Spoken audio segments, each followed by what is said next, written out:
sejam todos bem-vindos. Meu nome é Raquel Gonçalves, eu sou nutricionista da área clínica bariátrica e hoje aqui no nosso programa Diálogo Saudável e Nutrição em Pauta, eu trago uma convidada muito especial, que é a nutricionista Luciana Pasquale Garcia, que vai falar um pouquinho pra gente sobre nutrição e gestação.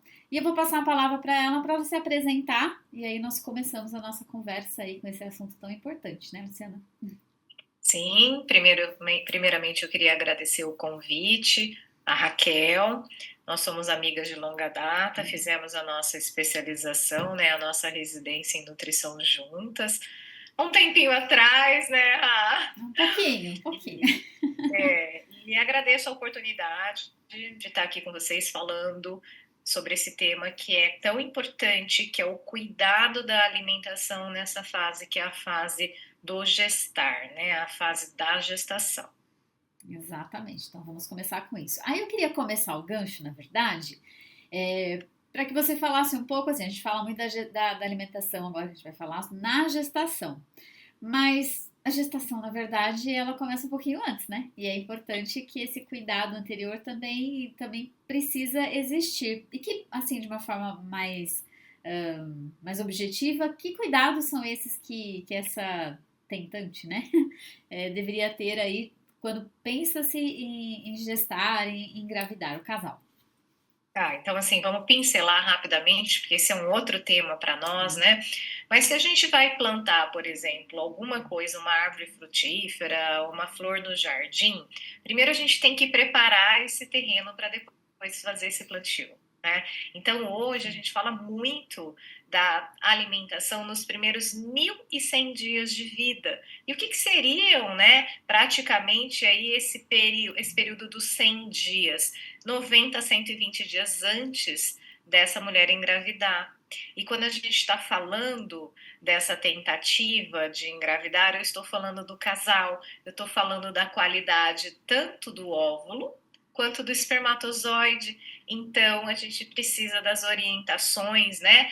Do que comer, o horário que comer, do estilo de vida, a suplementação tanto para a mulher quanto para o homem. Então, este é o preparo do terreno. É a gente preparar óvulos de boa qualidade e espermatozoides de boa qualidade. Exatamente, isso é Né? importantíssimo, né? Aí vamos agora para a gestação propriamente dita, porque aí pronto, o casal já se planejou, que esse seria o cenário ideal, né? A gente sabe que na prática Às vezes nem acontece. Uhum. acontece sem, não é que não programado, não planejado, mas às vezes não conseguiu programar, né, da forma que desejaria. Gostaria. E às Uhum. vezes, enfim, aconteceu, enfim, a mulher engravidou. E aí dali pra frente, né? Vamos pensar logo no comecinho assim da gestação. Descobriu que está grávida, né? Que cuidado inicial assim que é o mais importante, pensando desse ponto de vista nutricional para essa gestante ter atenção. Então, esse primeiro trimestre, a gente precisa pensar muito na saúde dessa placenta, né? Então, assim, uma boa placenta vai garantir aí a manutenção dessa gestação, né? Às vezes a gente tem aí até situações de perda gestacional por uma má placentação. Né? Então, o nosso objetivo nesse primeiro momento é fornecer para essa mulher, lógico, que todos os grupos alimentares necessários para boa nutrição, então os carboidratos, né, que vão trazer a energia para esse momento de formação intensa celular, de divisão celular que a gente tem ali, né? As gorduras boas, que também nos fornecem energia, nos fornecem um pouco do ômega, né? E as proteínas, que são importantíssimas também como função estrutural. Mas, além disso, a gente vai lembrar, por exemplo, de polifenóis, então alimentos ricos em polifenóis como as frutas vermelhas, que têm um papel importante também para garantir essa placentação, né, nessa fase. Então, o nutricionista ele vai ter todo um cuidado, a gente vai observar como é que está a reserva de ferro dessa gestante, né, então já existe uma falta, não existe, como é que está o cálcio, e aí nós vamos organizando toda a suplementação dessa mulher neste momento. É Né? isso que Então, é. muito além de Sim. calorias, a gente tem uma preocupação com os tipos de alimentos. E lembrar que não é só suplemento, são os dois, né? A gente coloca através de nutriente vindo do alimento e também o suplemento em si, né? É isso que eu ia até te perguntar, porque assim, eu acho que já é de consenso bastante comum a suplementação, por exemplo, de ácido fólico e ferro, né? Principalmente, mas o ácido Uhum, fólico uhum, até antes já se coloca. E aqui, falando da parte de suplementação, porque a gente sabe que a alimentação, o suplemento vem para complementar, né? O que a gestante vai comer propriamente dito, mas a suplementação uhum. na gestação é bastante importante, em especial do ácido fólico. E aí gostaria que você falasse um pouquinho desta suplementação e da importância desse nutriente em especial nesse comecinho da gestação. Então assim, como prevenção que a gente fala, né, pro tubo neural desse bebê de espinha bífida, o ideal seria a gente fazer essa suplementação do ácido fólico antes de 90 dias pré-concepção, tá? Então, pouco ajuda a gente só começar a suplementação assim que essa mulher engravidar, tá? Hoje a gente não suplementa só o ácido fólico, a gente acaba colocando ali as vitaminas do complexo B, né? O ácido fólico junto com a B6, enfim. E quanto de ácido fólico? Também é importante a gente falar, porque tudo vai depender da reserva dessa paciente, dessa mulher. Então, algumas vão precisar de mais. Eu já iniciei, por exemplo, já peguei gestantes no início da gestação, tentantes, aliás, que tinha ácido fólico de 5, ou seja, super Nossa. baixo. Então, uma suplementação padrão para ela não iria resolver. Então, eu tive que usar quantidades mais altas. Normalizando esse nível de ácido fólico, eu pude diminuir essa suplementação, né? Uhum. Então, assim, essa suplementação do ácido fólico desde antes da gestação, né? E aí, no primeiro trimestre também, nesse primeiro trimestre, tanto as vitaminas do complexo B quanto do ácido fólico, alimentos ricos em ácido fólico para a gente colocar na nossa dieta, né? Sim. Principalmente os vegetais verdes escuros. Então, trazer a couve, trazer o brócolis, a rúcula, o agrião, né? As leguminosas também tem. Então, feijão, ervilha, lentilha. A gente tem alguns alimentos suplementados também com ácido fólico. E aí, complementar o que a gente já tem na alimentação, com as quantidades recomendadas aí de acordo com cada exame laboratorial que a gente vai ter de cada mulher, né? Sim, sim, quando fala em suplemento, a gente tem. Alimento é um pouco mais tranquilo, mas suplementação Sim, sempre tem que estar sim. direcionada, Então, né? assim, eu posso usar um suplemento pronto? Até pode, a gente tem bons suplementos prontos, mas às vezes a gente vai precisar de quantidades maiores ou menores, então muitas vezes a gente vai abrir mão do pronto e acabar manipulando um de uma forma mais individualizada para essa paciente, né? Eu quero Sim. aproveitar que a gente está falando de suplemento para dizer o seguinte, que a falta do nutriente, ela é preocupante, mas o excesso também, né, desses nutrientes, principalmente na forma de suplemento, às vezes é mais preocupante do que a falta, né? Então, às vezes a gente pega mulheres que vão trazendo informação da vizinha, da irmã, Sim. a nutricionista do passado falou, e ela tá tomando vários suplementos que têm os mesmos nutrientes, e isso acaba sendo um excesso que também faz mal, né? Então, só tomar mesmo o que o médico, o obstetra prescreveu, o que o nutricionista prescreveu, e sempre comentar com os profissionais que estão acompanhando o que está usando, né? Sim, exatamente. Até porque é o que você falou, muitas vezes, até na alimentação, a gente sabe que ácido fólico e ferro, né? A gente tem nas farinhas que são suplementadas, alguns biscoitos, algumas coisas, Uhum, e às vezes acaba realmente, se já estava com estoque bom, já está tomando a dosagem certa, ainda tomar muito a mais, né? Acaba não sendo interessante. E esse exatamente. primeiro trimestre. Às vezes ele acaba, metade dele, né? Às vezes acaba passando meio que batido, porque demora um pouco para às vezes para a gestante descobrir que está grávida. Sim. Algumas descobrem pelos sintomas de náusea, de vômito, enfim, que são muito comuns. E no caso das mulheres, assim, que não todas, claro, né?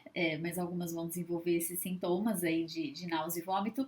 Que estratégias, assim, que são interessantes para a gestante do ponto de vista de nutrição, para minimizar, né, esse desconforto e essa fase inicial, para elas ficarem mais tranquilas? Em geral, a gente pede para comer várias vezes ao dia, né, em pequenos volumes, feito passarinho. evitar refeições muito volumosas, em grande volume, com muita gordura. A gordura vai piorar, principalmente os sintomas, né, que a gente tem ali de refluxo, né, de incômodo. Os doces também, a gente sabe que o excesso de açúcar também vai piorar, né? Tem algumas mulheres que são sensíveis à temperatura, então a gente pede para consumir alimentos mais gelados, evitar os alimentos que são mais quentes. Outras vão se beneficiar com uma comida mais seca, ao invés de uma comida mais molhada, né? Mas eu falo que nessa fase, a sopa é muito líquida, mas tem dia que o que vai descer é a sopa, né? A gente pode usar um alimento que é muito bom, que é o gengibre, que ainda existe um mito muito grande de que a gestante não poderia comer gengibre. Lógico, não é para ela tomar 1 litro de chá de gengibre, mas uma xícara do gengibre gelado, do chá gelado, ajuda bastante. A gente pode, de repente, mandar manipular o gengibre em pastilha amarguinha, que também vai ajudar, né? Então, a gente tem várias estratégias que a gente vai criando para cada uma dessas pacientes, né? Lembrando que para muitas isso é uma questão hormonal, então a gente vai ter que ter um pouquinho de paciência. Em geral, com 12 semanas isso já começa a melhorar, né? Só complementando, nesse primeiro trimestre, um sintoma que é não normal, mas bastante comum, é o intestino preso, né? Por quê? Porque nessa fase da gestação, a progesterona, que é um hormônio nosso, que está muito alto. E por si só, ela faz com que esse intestino funcione mais devagar. Outras grávidas vão precisar usar a progesterona ainda a mais, né, em forma de comprimido, enfim, que vai elevar ainda mais esses níveis de progesterona. E eu falo que é aí que o intestino trava mesmo, né? Adianta só pôr fibra? Depende. Se eu colocar fibra e essa gestante não tomar água, porque muitas vezes nesse período ela não consegue tomar água, né? Porque está muito enjoada, eu vou piorar a situação. Adianta pôr probiótico, porque hoje em dia as pessoas também acham assim, que se resolve o problema intestinal só colocando probiótico. Então, muito do que a gente vem estudando é que o probiótico é uma cerejinha do bolo. A gente organiza a alimentação primeiro, organiza esses hábitos de vida e depois, se a gente não conseguir um resultado, a gente vem com a cereja do bolo, que seria o probiótico, né? Então, a gente faz essa alimentação para essa mulher também com alimentos mais laxativos, então, mais salada, tem algumas fibras que a gente pode acrescentar ali na própria salada, né, o psyllium, o grão de quinoa, né, a gente usa muito a aveia, que também é uma fibra que vai ajudar a modular essa função intestinal, as frutas mais laxativas, as leguminosas, então também a gente vai criando estratégias para melhorar essa função intestinal, né, lembrando que intestino tem a ver também com musculatura, né? Ele é uma musculatura. Então, se a gente tem uma grávida que está possibilitada, que ela está fazendo atividade física, a gente favorece o funcionamento desse intestino, né? Então, doutora Lu, mas como é que eu faço para, de repente, poder fazer atividade física nesse primeiro trimestre? Aquela mulher que engravida, ela já tem uma rotina estabelecida regular de exercício físico, se tiver tudo bem com a gestação dela, a partir ali do primeiro ultrassom, né, tudo bonitinho, sem nenhum sangramento, descolamento, ela vai poder fazer atividade física. Agora, aquela mulher que engravidou, não estava fazendo nada, em geral, ela tem que esperar até o 3º mês para iniciar uma atividade física. Então, olha a importância da preparação desde antes, né? Então, é bem interessante a gente lembrar dessa questão da função intestinal, porque muitas mulheres ficam muito constipadas por essa ação hormonal do início aí da gestação. É verdade. E aí, de novo, essa história chamar a atenção da história dos suplementos, né? Porque hoje nas farmácias isso está muito disponível para comprar. Até no supermercado hoje a gente acha. Sim. Então, não é porque está disponível que não precisa de receita, de orientação, que a pessoa pode ir lá e começar a tomar à vontade. Ainda mais gestante, né? A gente tem que tomar bastante cuidado. Cada vez mais a gente ouve isso a respeito de probiótico. Não é todo mundo que vai se beneficiar com probiótico. Inclusive, eu já tive grávidas que, quando a gente tentou probiótico, pioraram. Estufamento abdominal, mais gases, mais incômodo. Então, a gente vai pensar, vai inserir aí dentro dessa alimentação aí balanceada e equilibrada, né? Lembrando que a gente falou da constipação do início da gestação. Mas lá no final, o que nós vamos ter? Um peso muito grande aí do útero, né, que está com um bebê já mais pesadinho em cima desse intestino, e aí também a gente volta a ter sintomas de constipação, né? Então também uma atenção mais especial no final da gestação também com a constipação. De novo. Né? E aí você falou um pouquinho a questão do chá, do gengibre, né? Fazer ele também em chá. E também algumas coisas que a gente tem que tomar cuidado na gestação é com o uso do chás, né? Porque chá é uma coisa... No Brasil nem tanto, apesar que agora, em algumas regiões, como já começa a esfriar, tem que tomar cuidado com o consumo, assim, indiscriminado desses chazinhos, né? Talvez em especial no início da gestação, mas não só. Tem fora o gengibre, assim, você costuma recomendar algum que dá para tomar, assim, um pouco mais tranquilamente? Isso é um tema bastante controverso. A gente vai ter várias opiniões de várias nutricionistas, de profissionais que mexem com fitoterapia, né? Mas, assim, resumindo tudo, o que eu trouxe para minha vida profissional, tá? Os chás estimulantes. Chá mate, chá preto, chá verde, chá de hibisco, de jeito nenhum a gente vai ter mais ou menos aí o mesmo efeito do café, que não é desejado, então a gente não vai usar, tá? Tem nutricionistas que só prescrevem chás de fruta, um chá de maracujá, um chá de maçã, tá? Mas chá de camomila, chá de erva doce, chá de cidreira, chá de hortelã, eles são quantidades dependentes. Então, ou seja, eu não vou preparar 1 litro de chá de camomila e tomar ao longo do dia. Mas naquele horário, de repente, que eu tô ali um incômodo, uma má digestão, tomar uma xícara pequena de 100 ml, lógico que sem açúcar, uma boa procedência, né, dessa camomila, não é qualquer camomila, não teria problema nenhum. Então é a quantidade do chá, mais até do que a qualidade. Tá? E variar, né? Acho que se tomar um dia um chá de hortelã, outro dia um de camomila, né? Isso, até porque o chá de hortelã vai ter o efeito digestivo, o chá de erva doce às vezes ajuda nos gases, né? Então, a gente vai colocando em pequenas quantidades aí, e como você falou, diversificando, que é o grande segredo, né, Raquel? Não é comer todo dia a mesma coisa, né? A gente diversificar. Se a gente pensar numa salada, todo dia alface, tomate, pepino, não, né? Cada dia trazer uma cor diferente, as cores, elas trazem vinculadas a elas as vitaminas diferentes, então quanto mais colorido, melhor. Até para os olhos, né? Quando a gente olha para aquela salada bem colorida, a gente tem mais vontade de comer, né? Ah, é verdade, sem dúvida. É bom para tudo. Exatamente. E outro tema que eu acho que, falando do chá e também na gestação, acaba sendo bastante controverso, que você acabou citando, que é a história do café, né? Porque café, sim, eu diria que é mais comum tomar café do que tomar chá, né? No hábito do Brasil, sim, mesmo. né? E aí, de café, assim, de maneira geral, você cortaria, assim, a gestante que engravidou, descobriu que tá grávida e gosta de um café, zero café? Então, isso a gente vai discutir individualmente, tá? Porque eu tenho algumas gestantes que elas tomavam litros de café ao longo do dia. E são dependentes da cafeína. A hora que você tira de uma vez, ela pode ter dor de cabeça, ela vai sofrer com a abstinência mesmo do café, tá? A situação ideal é não tomar, tá?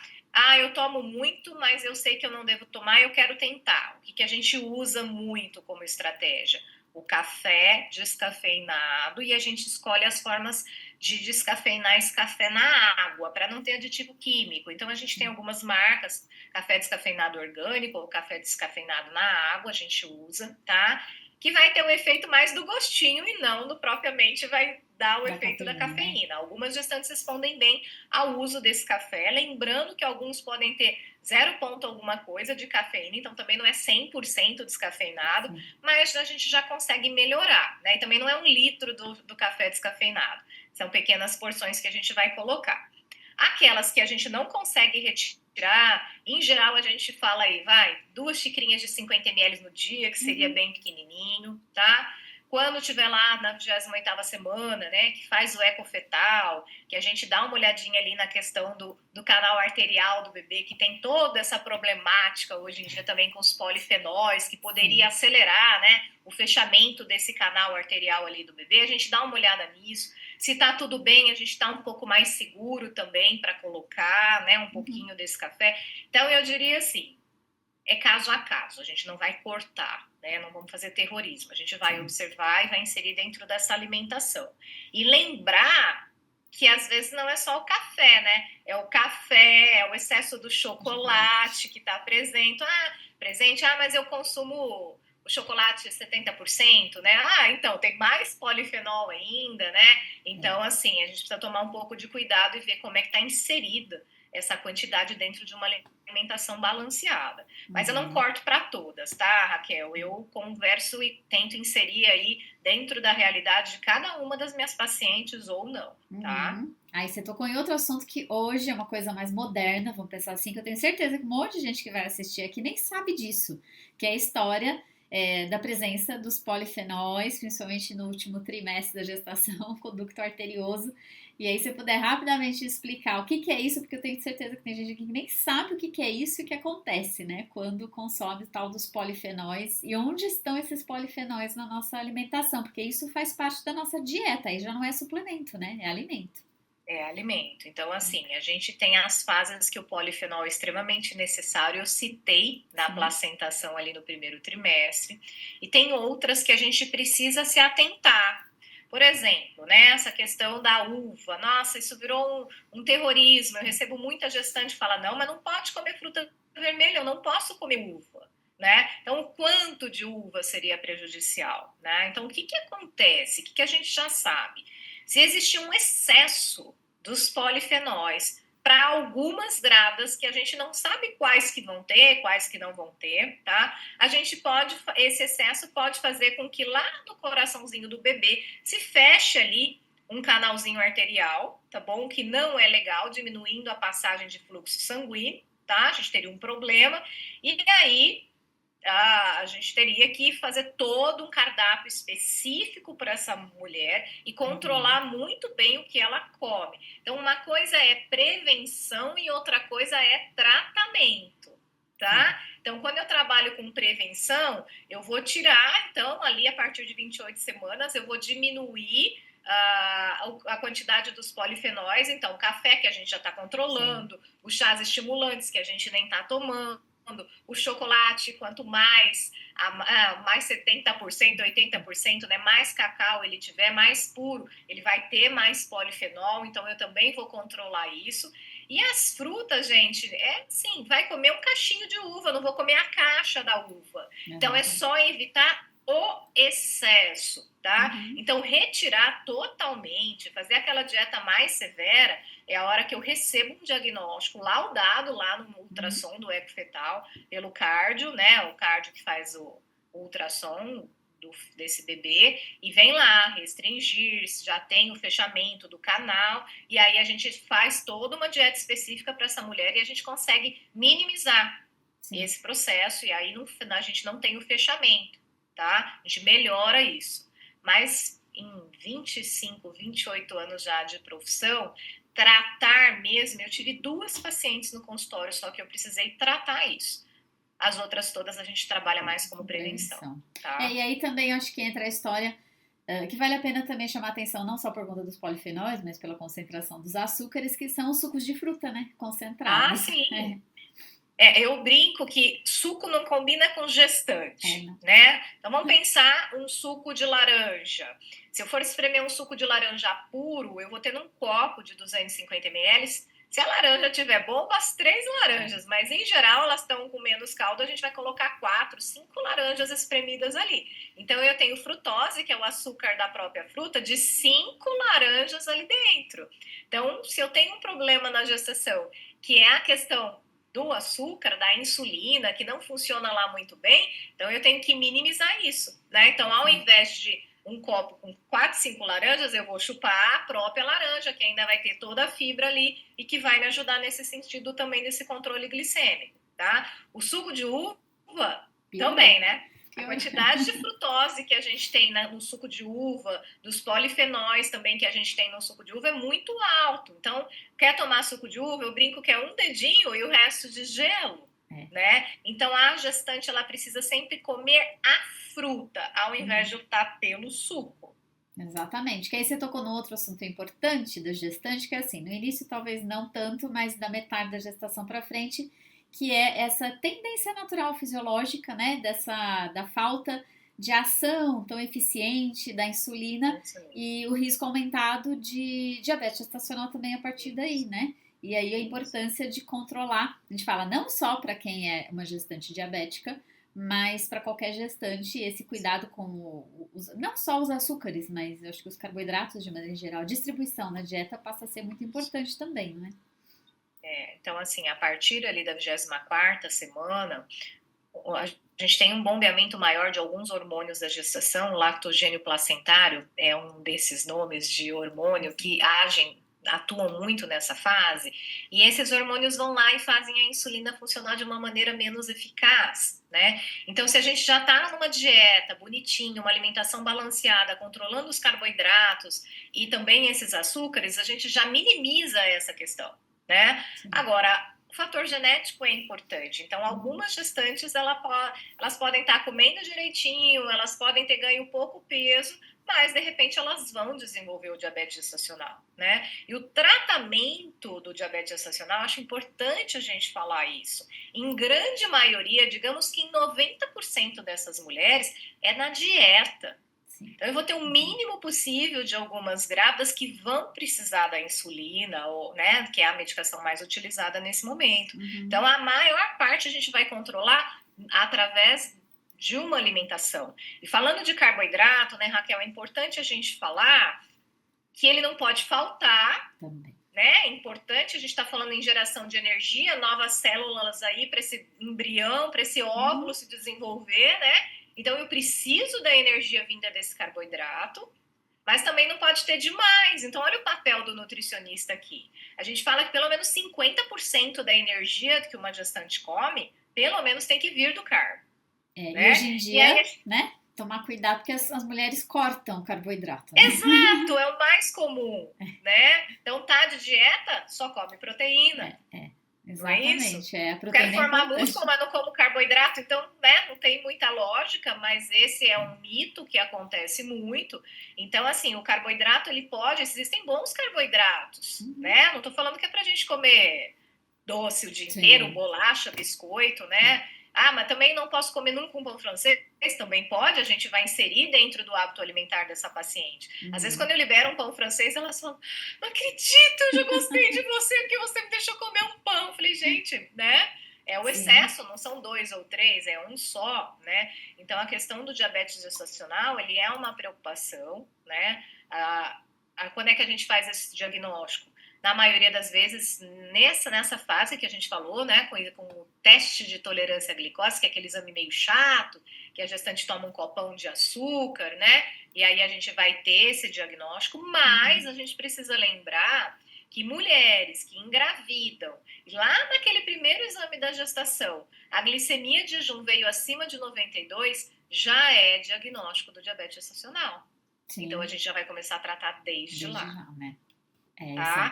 E também vejo muito e ouço muito algumas mulheres lá no 7º mês de gestação que não querem fazer o teste de tolerância à glicose, porque acham que a glicemia de jejum é baixa e com isso não vão ter alteração nos outros passos, e que falam para o médico, não, eu ganhei pouco peso, vamos ficar sem. Então não pode, a gente só tem o diagnóstico muitas vezes com a sobrecarga.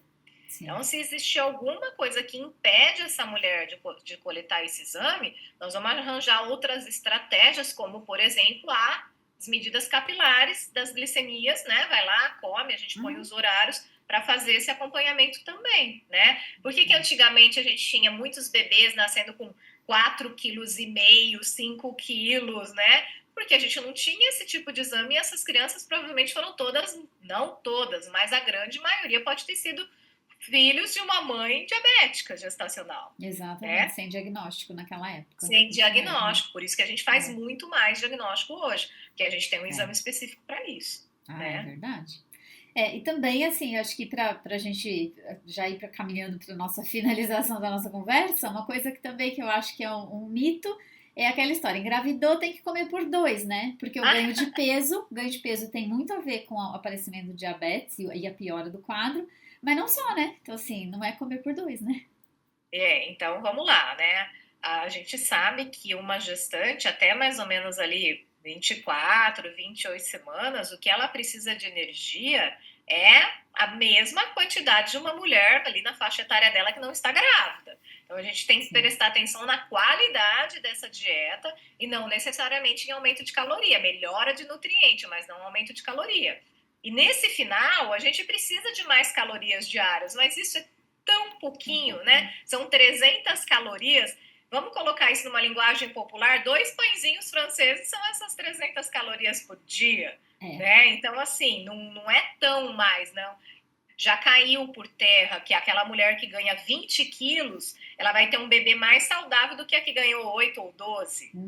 Sim, já não é mais, né? Exatamente. Fora que também pode, esse excesso de ganho de peso pode trazer o diabetes gestacional, um desenvolvimento, por exemplo, de uma pressão alta, de uma pré-eclâmpsia e uma dificuldade na hora do parto. Exatamente, Você vê a preocupação e o cuidado que a gente tem que ter, né? Que muita coisa mudou dos últimos anos para cá e o quanto que é importante fazer esse acompanhamento nesse período tão curto, né, da vida de uma mulher, que é muito pouquinho tempo, e o quanto que isso impacta na vida dela e do bebê, né? Que vai nascer. É importante a gente ressaltar que a gente vem de uma cultura, nos dias atuais, do culto ao corpo feminino. Tá? Então a mulher ela tem que estar sempre magra, está sempre fazendo dieta, sempre cuidando do corpo. Aí ela é engravida, socialmente, ela está grávida. Então parece que vem uma permissão de que nesse momento ela não precisa mais desse culto ao corpo. Então eu ouço muito isso. Eu fiz tanta dieta que agora que eu tô grávida, eu quero comer tudo que eu tenho vontade. E eu falo, meu Deus, não, é o contrário. É a fase que a gente precisa mais se cuidar, porque a gente está trabalhando, plantando aquele terreno que eu falei que precisa ser plantado deste bebê. A gente está fazendo toda a programação do metabolismo desse indivíduo ali intraútero. Então, olha a importância, não é só cuidar de você, é cuidar da saúde, da geração do seu bebê. E a gente já sabe que a mulher se cuidando, ela tá também cuidando do neto. Então, são 2 gerações para frente que a gente consegue fazer a programação metabólica. Né? Então, não é viver de dieta, mas é comer bem. É a fase que a mulher deveria mais se preocupar com isso. Exatamente, pois é. Então, recado dado, né? As mulheres e os papais aqui, futuros papais também, que têm interesse em engravidar, é super importante ter todo esse cuidado hoje em dia, que é diferente, né? Não é mais como era antigamente. Hoje em dia estamos muito mais à frente, graças a Deus, né? Exatamente. Então tá bom, Lu. Eu agradeço, a gente vai finalizando o nosso assunto aqui, porque daria um dia, né, de conversa sobre isso, mas acho que a ideia foi trazer aqui os pontos principais, chamar a atenção, né, desse alerta, desse cuidado, preocupação que a gente tem que ter. E agradeço muito a sua presença e a sua disponibilidade em gravar um pouquinho aqui, conversar um pouquinho sobre esse assunto. Eu que agradeço, tá certo? Obrigada. Obrigada, Lu, e até o próximo programa. Obrigada. Até. Até.